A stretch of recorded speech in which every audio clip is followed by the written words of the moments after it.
Welcome back to the Academy Table. I'm Renee DeSilva, CEO of the Academy and your host. This week, I welcomed Dr. Heather Farley, Chief Wellness Officer at ChristianaCare, to the table. In recent years, many health systems have operationalized wellness and well-being. Having started in her role in March of 2019, Heather was among the first Chief Wellness Officers in the country, reflective of ChristianaCare's longstanding support and commitment to a culture of well-being and safety. And that's exactly where we spent most of our time together. Here are a few of my takeaways from the conversation. First, I loved Heather's definition of well-being: meaning, connection, and joy. It has to be more than just the absence of burnout. It's a wonderful operating principle that guides Heather's work at ChristianaCare's Center for Work-Life Wellbeing. Next, Heather so perfectly details the importance of changing culture to prioritize well-being. We often think about well-being in the context of personal resilience and addressing needs of individual employees. In this conversation, Heather pushes us to foster a culture where caregivers and employees feel safe and are empowered to work together to support each other. She talks about some of the leading indicators of a culture of well-being: completing tasks in regular working hours, reducing stigma, and encouraging help-seeking behavior.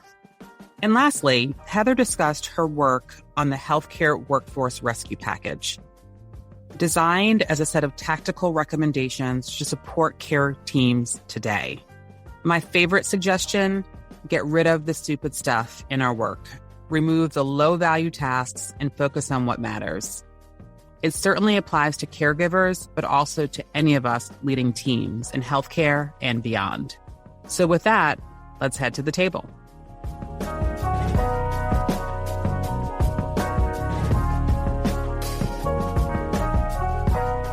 Heather, so happy to have you at the table today. Welcome. Thank you. I'm happy to be here. So I'm fascinated by your career path and would love to just start by you giving us a sense of some of the early forces that shaped your career and interest in healthcare. Well, we'll start off with a very interesting note. So I originally wanted to be a veterinarian since I was in kindergarten all the way through college. And then I determined that what I actually wanted was to take care of the animals and not actually do anything invasive to them, which required a significant shift out of veterinary medicine and into human medicine, where I could actually explain to my patients why they were in pain. So that's how I ended up in medicine. And then really developed an interest in administration very early on. I knew from my first year as a resident that while I found treating patients one-on-one extremely meaningful, I definitely wanted to impact healthcare delivery on a broader level, which I think is one of the things that drives many of us who do this work. Really cut my teeth administratively with the development and the opening of our first freestanding emergency department in the state. That was a soup to nuts project it began in a cornfield, took it from a cornfield with nothing there to this extraordinary facility that provides value to our community and our caregivers are proud to work at. And that experience helped me learn that what really excites me is identifying a need, creating a vision for the future, and then inspiring others who have the talent to execute on that vision. I think that's carried me through into the well-being space too. So that's fantastic. And, when we talk about your current role at ChristianaCare is Chief Wellness Officer. And that is not a role that we necessarily see in every health system, although I will say that I think you were probably an early leader, but folks are maybe starting to move in that direction. Take us through how you arrived into your current role.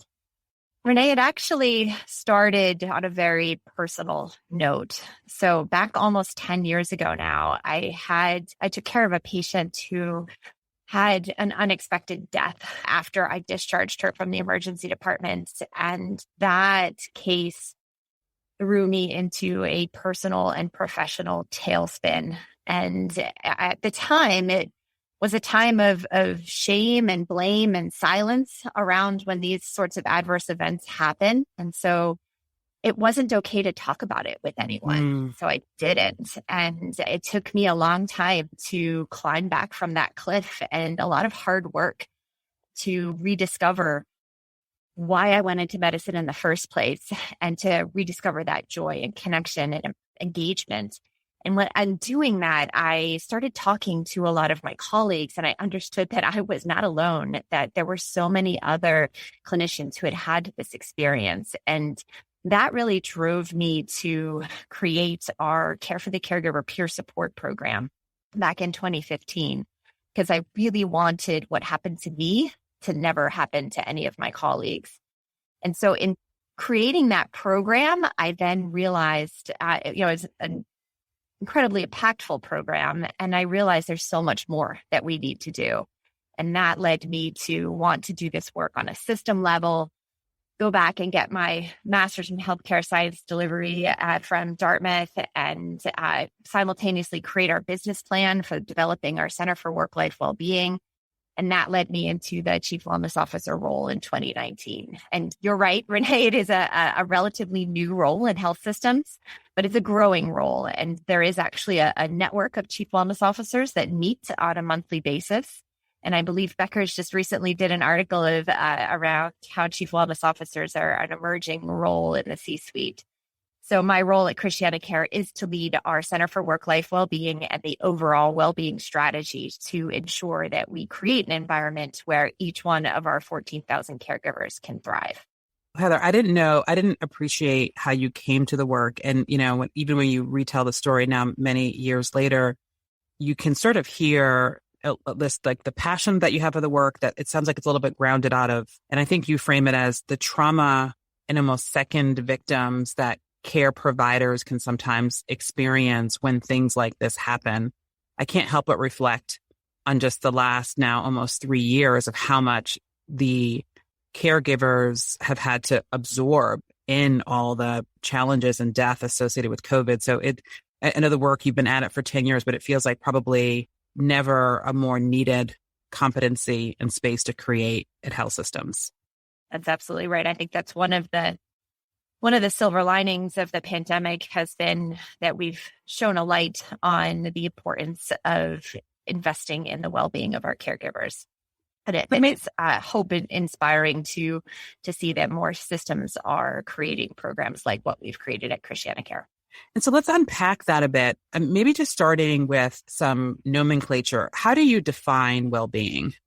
So I'd start by saying that thinking about this, like what health is, it's not just the absence of disease. Similarly, well-being or joy in work is not just the absence of burnout. We talk a lot about burnout, but we shouldn't just be trying to minimize burnout. We actually should be trying to get to a place where our caregivers are experiencing joy in work. And that word joy can be tricky, right? But it's very nuanced, and I think it's experienced differently by different caregivers. It can mean flourishing, thriving.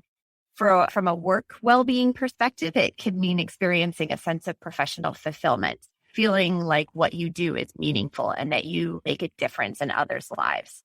And that's why at ChristianaCare and our Center for Work-Life Wellbeing, we talk about meaning, connection, and joy when we discuss well-being. Meaning, connection, and joy. That's powerful. And I guess then if you think about, and I love your reframe, it's about joy in work versus just reducing or eliminating burnout. All of that through the lens of, we know that 1 in 5 healthcare workers have quit their jobs altogether. Self-reported levels of burnout are somewhere hovering around 50%. We know all of that has been exacerbated across the last 3 years. Maybe talk a little bit around how you've seen, maybe just for ChristianaCare, the journey unfold. So what were some of the early things that you all put into place to really start to think through shoring up this sort of returning joy to work culture? So I think at ChristianaCare, we were incredibly fortunate because we had this robust well-being infrastructure in place.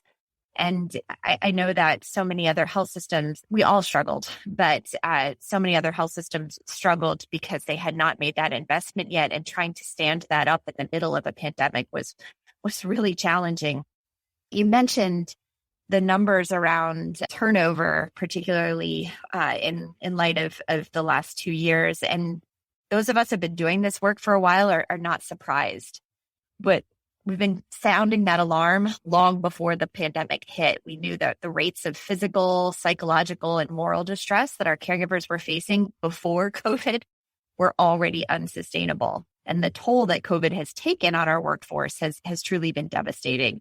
And for many, a prolonged pandemic was the last straw in terms of their willingness and ability to continue to work under such challenging conditions. And I think many had an existential crisis of sorts. I think even outside of healthcare, you've heard of the Great Resignation, and for sure, healthcare is not immune. But as I mentioned, I think there's a silver lining here that now we get it, that the well-being and experience of our workforce is finally getting the attention it has long deserved by not only health system leadership, but I think also the government and regulatory entities and the general public. So I am hopeful that we will finally be able to make the meaningful changes at those multiple levels that will be required to truly make a difference and to reinvigorate this beleaguered workforce. And when you think about your role as Chief Wellness Officer, maybe unpack for our listeners just that platform and how you think about maybe orchestrating the strategy around it, recognizing that you are but one person. So you also probably have to have local activation. A lot needs to probably rest with managers. So talk about just the importance of having an operational leader for well-being, and then maybe how you've thought about the role that you play in setting organizational strategy around this important topic. Yeah, that's a great question.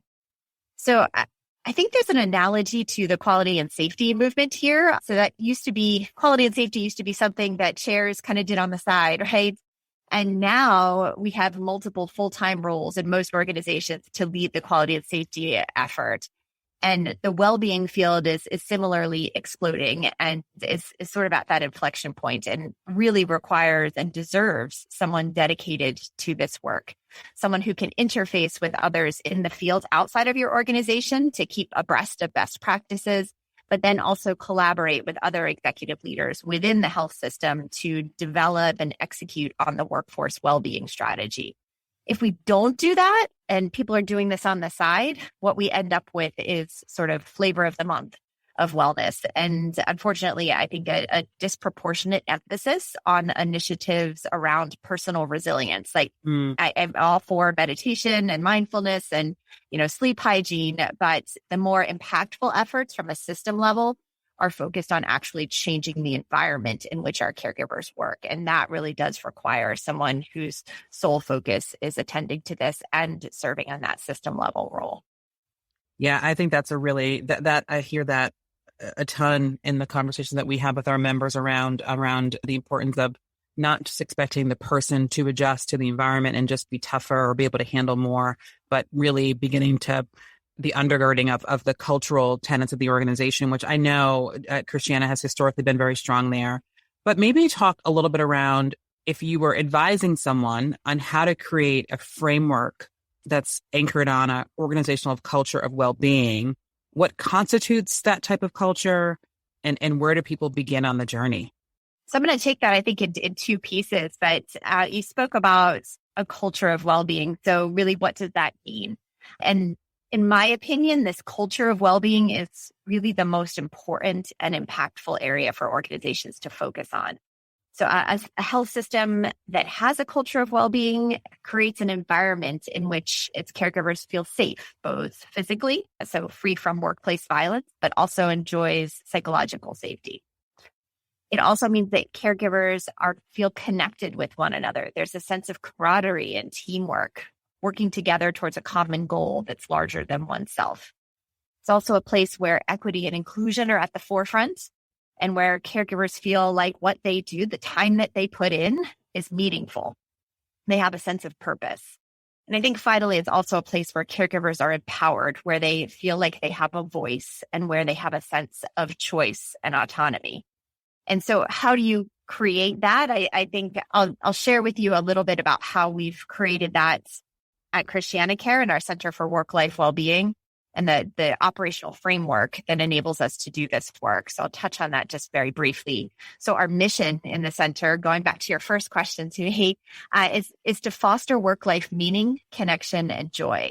So to deliver on that mission, our operational framework defines what we do, how we do it, and who we do it with.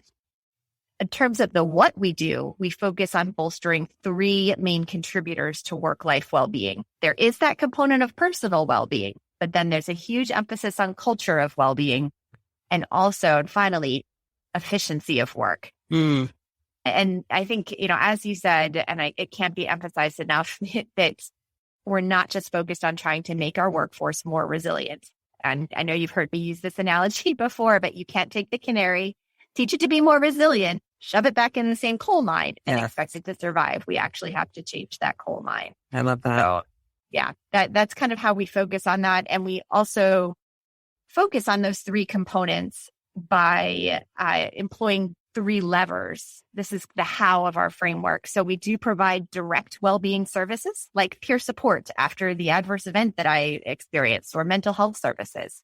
But the second lever, I think, is really important, and that's empowered action. So many of our caregivers, after they've received some of these well-being services, are really excited to positively impact their teams and to help create that culture of well-being. And so they can serve as peer supporters or a resident well-being champion or a well-being ambassador, for example. And then that third lever of how we do what we do is advocacy. So that's on the local, state, and national level. So for example, at the local level, we have a gender equity task force. On the state level, we're working on revising the medical licensing language so that it decreases the barriers to help-seeking behavior for our clinicians. And then nationally, working on efforts like the rescue package that I think we'll talk about, and with the National Academy of Medicine.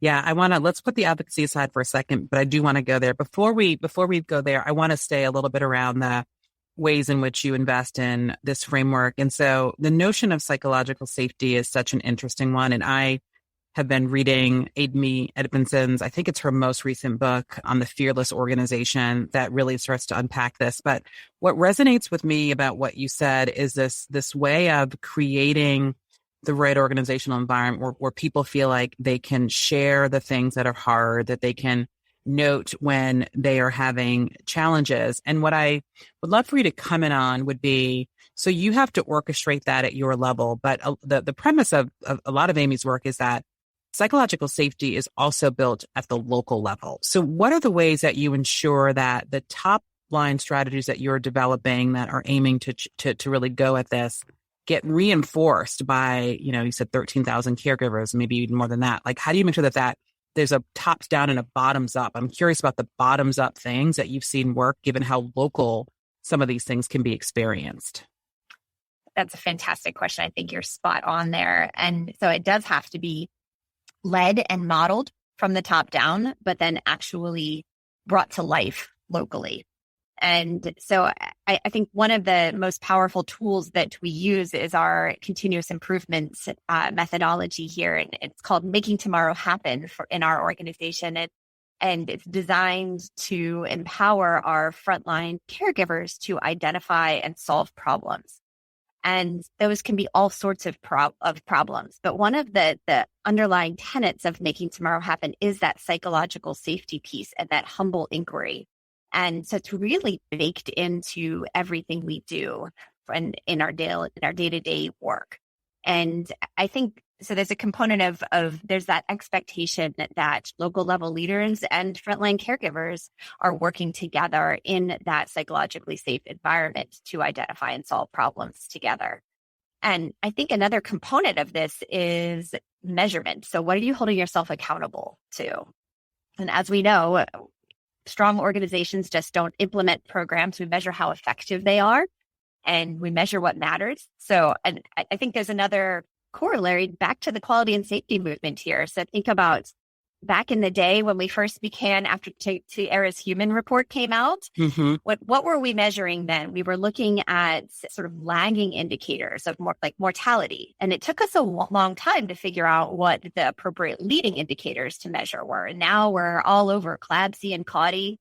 But similarly, what are those leading indicators around psychological safety and well-being that we should be paying attention to as an organization so that it really can be that bottom-up approach? And so what we've started doing at ChristianaCare is assessing measures of that culture of well-being and holding and helping frontline leaders to actually operationalize that on the local level. So we're looking at and asking about things like frontline caregivers' perceived workload demands versus the resources they have to carry out those demands. We're asking about work-life integration measures. I was able to complete my assigned work during my regularly scheduled work hours on most days, for example.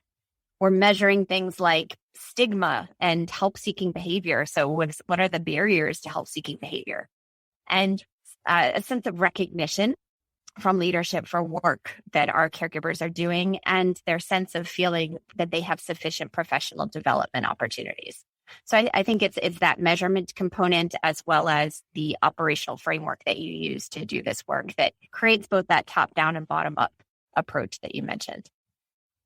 That's so powerful. I loved one of the sentiments that really landed with me from the work around psychological safety is this notion that we all owe our colleagues the expression of our idea, right? Like those ideas are what can really add to the collective enterprise. But in order to get people comfortable with not hoarding them or being uncomfortable with raising them, you've got to create an environment where that can come through. So the way that you've connected all the various dots on this is incredibly impressive and not easy to orchestrate over a multiple state health system with a really broad footprint. So just it's really exciting to see what you all have done here.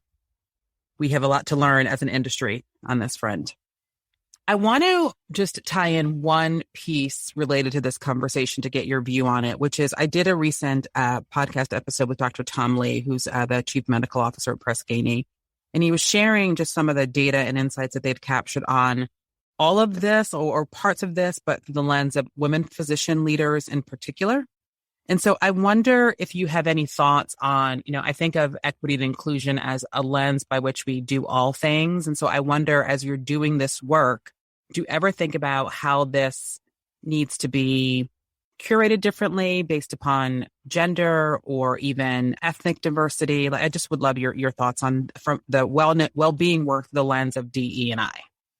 Yeah, that's so important, Renee. And we often say that there is no wellness, there is no well-being without DE&I. And I think the interview that you had with Dr. Lee and the article that Drs. Dudley and Lee wrote in HBR, I think highlights how important this lens is. So really seeing that higher rates of depression and burnout and lower rates of professional fulfillment in women physicians is startling. And we know that there are similar discrepancies from a racial and ethnic perspective as well. And so, how can we look at this differently so that we can, as we're doing well-being work, there are things that apply, I think, across the board because we're human beings. And so, things like creating connection and camaraderie and autonomy, and all of those pieces of culture of well-being that we talked about, I think are important. But then there's also, it is important for us to step back and understand who is having a unique experience and what we need to create or change in our approaches so that we can reach that population most effectively and make sure that they are having the same opportunity to enjoy joy at work as their colleagues. So, I think that Drs. Dudley and Lee were spot on with their recommendations, particularly around women physicians. But I think you can think about this more broadly too. So we need to get really creative and improve our flexibility with clinical schedules, working remotely, job sharing. Those are kind of no-brainers. I thought what was really interesting in that article was that you would think that equitable compensation also seemed like a no-brainer. Yeah. But it's so much more complex. And we're learning we may actually need to develop new payment models that account for the greater time that women physicians might spend with their female patients or patients with multiple comorbidities. So it is really complex to unpack that. But I think looking at it from a DEI perspective is a key lens that we need to use when we're implementing strategies around well-being. Yeah, even your earlier comment around some of the leading indicators of well-being around workload measures in terms of, intensity of work, can I get my work done in sort of my normally allotted time? It sort of struck me too, because a big part of that article, which I don't think I fully appreciated, was a big driver of this is often that there is more time spent in documentation. Evidence-based documentation for women physicians is higher than for their male counterparts. And so there are things that are just in terms of how the work is getting done that contributes to it. And I think it's to just double click on that is just a really powerful takeaway for all of us, and not just people who are delivering care, but just, sort of broadly across the organization. So that landed with me. All right. I want to switch us to the advocacy work. So at the beginning of February, you partnered with a number of other health institutions, AHA and AMA were among them, to develop the Healthcare Workforce Rescue Package. Can you walk us through what that was and some of the key recommendations there? Absolutely. So you're right. Back in the fall, it actually started as a conversation, sort of a complaining conversation on the phone with a colleague of mine, Dr. Tina Shaw. She and I were talking on a Saturday evening about how our work was going, and we were very frustrated that there was a lot of well-intentioned advice and strategy out there of how to help this workforce in crisis. But our leaders, we felt, were getting bombarded with too many different messages from too many sources. There's great long-term solutions out there, but what's needed right now is a succinct, tactical, urgent list of actionable strategies that any health system can and should take in the short term. So that spurred us to kind of call our friends and to convene, as you said, a diverse group of some prominent healthcare key stakeholders, including leadership from the National Academy of Medicine, the AHA, the IHI, the AMA, and the American Organization for Nursing Leadership, CEO Coalition, the Lorna Breen Foundation, and the CHARM Chief Wellness Officer Network. And so we created this 2022 Healthcare Workforce Rescue Package, and it is a list of the top 5 actions that health systems should take in the next 3 months to rescue our caregivers. And it really is that unified, succinct guidance that health system leaders can use right now. So I think the audience is probably going to wonder, what are the 5 actions? And I have them in front of me. And so, but you run through them. I have a follow-up question, but what are, and maybe you don't want to go through all 5, but if you think through, what are the ones that you feel like really are the ones that landed the most or have the biggest opportunity to sort of inflect the environment?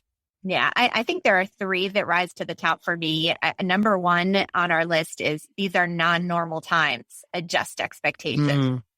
And I think this is really the beginning of the conversation that Tina and I had was, oh my gosh, we keep functioning and talking to people like these are normal times when the house is on fire. Can we all get on the same page that these are not normal times, and we really we cannot expect people to function in the same way with such high demands and lower resources.